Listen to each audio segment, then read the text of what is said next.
Au mois de juin 1864, tandis que la guerre civile faisait rage dans toute la Virginie, une armée bleue fut lancée en Virginie centrale avec l'ordre de s'emparer de Lynchburg et de l'éliminer de la guerre. Le général David Hunter mena ses troupes dans une campagne pour capturer Lynchburg et rendre cette ville militaire confédérée inutile. Cet épisode historique sera connu comme le raid de Hunter.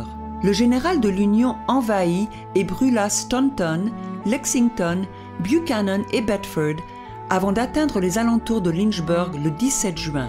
Là, il installa ses quartiers généraux dans une résidence fédérale magnifique du nom de Sandusky. Pendant 2 jours, le commandement de l'Union utilisa cette demeure pour planifier son attaque de Lynchburg. Une bataille s'ensuivit pendant 2 jours dans Lynchburg et ses alentours. À la dernière minute, les vétérans rebelles sous les ordres du général Jubal Early arrivèrent par le train et mirent l'armée de l'Union en échec. Lynchburg ainsi que son canal, hôpital et réseau ferroviaire stratégique furent sauvés.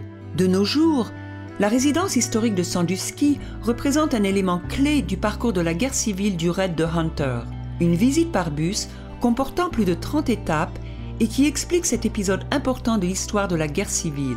En tant que monument historique de la Virginie, la demeure de Sandusky sert désormais de musée pour tous ceux qui désirent en apprendre plus sur l'histoire et les souvenirs de la guerre civile.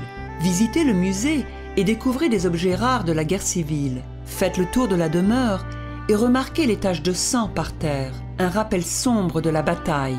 Naturellement, ce n'est pas tout ce que Lynchburg vous offre. Riche en histoire, aventures, divertissements et autres activités amusantes, Lynchburg est l'endroit idéal pour créer des souvenirs. Explorez encore plus sur discoverlynchburg.org.